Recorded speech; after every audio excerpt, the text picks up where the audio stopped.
Chapter 34 Rat Man. As a scholarship boy, Eddie was given a job at the school. He was the Rat Man. Eddie was thrilled to learn that he'd been selected to work in the biology department. Every day he climbed the stairs to the attic of the biology building, and pulling out a key he'd been entrusted with, he would open the door to the rat room. Exeter had an outstanding biology program that included advanced studies where experiments were performed on lab rats. As Eddie entered the room, he was struck by the familiar smell of rat urine. It made him a bit nostalgic for the old outhouse. Around the walls there were shelves of stainless steel cages with screen coverings. Eddie would walk slowly around the room, looking down into the cages. In each one, 5 or 6 rats would be waiting to greet him, stretching as far as they could on their hind feet and extending their pink paws toward the screen. There were cages with large, amiable males who reminded Eddie of friendly, slow-moving old dogs. There were collections of slim, nimble females who were smarter than their male counterparts.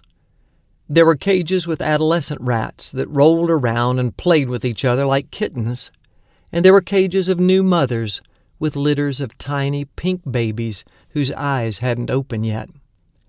Eddie couldn't help but be reminded of his old friend, Ratty.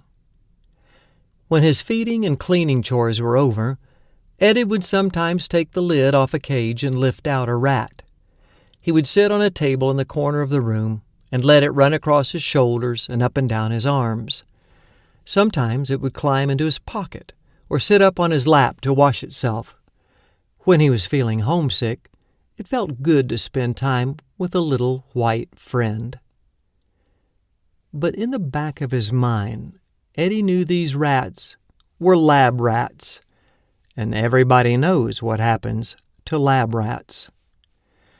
One Christmas, Eddie planned to break one of his little buddies out of jail. He was scheduled to fly home the next day, so he located a small cardboard box and put some lettuce and bread in it from the dining hall. After dark, he slipped into the biology building and climbed the dark stairs to the attic.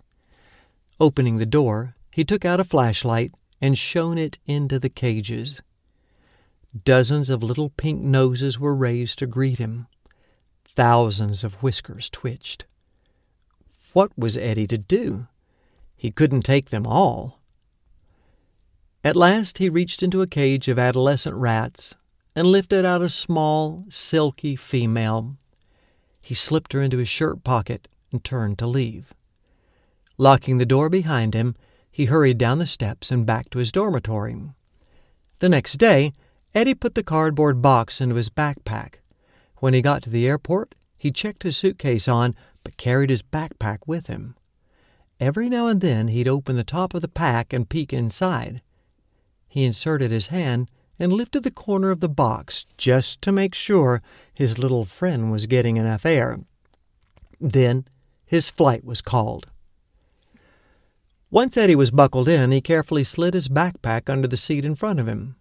The stewardess passed by to see that all was in order. She had no idea there was another tiny passenger on board. Eddie gripped the armrest as the plane took off, but eventually he settled down to look out the window at the sun glinting off frozen lakes and ponds below. He examined the motion sickness bag in the seat in front of him. He took out the in-flight magazine and read it. All of a sudden, he remembered his little white friend. He put down the magazine and reached down to retrieve his backpack. When no one was watching, he opened it and reached inside the cardboard box. But to his horror, his little friend was gone. He checked frantically through the socks and underwear in the bottom of the pack. Nothing. Eddie began to panic, but nothing like the ladies in the aisle across from him would do if they felt a rat climb up their skirt. He unbuckled his seat belt and squirmed around, trying to see under the seat ahead of him. Then he twisted to look behind him. Nothing. At that moment, Eddie felt a faint movement in the seat beside him. Glancing down, he was flooded with relief. There, looking up inquisitively, was a small white face. She sniffed the air and disappeared under his jacket. Eddie could feel her scrambling up his side. It tickled like crazy, but he couldn't risk laughing. He held his breath and bit his lip. Finally, the tickling stopped. He felt a warm little lump in his shirt pocket.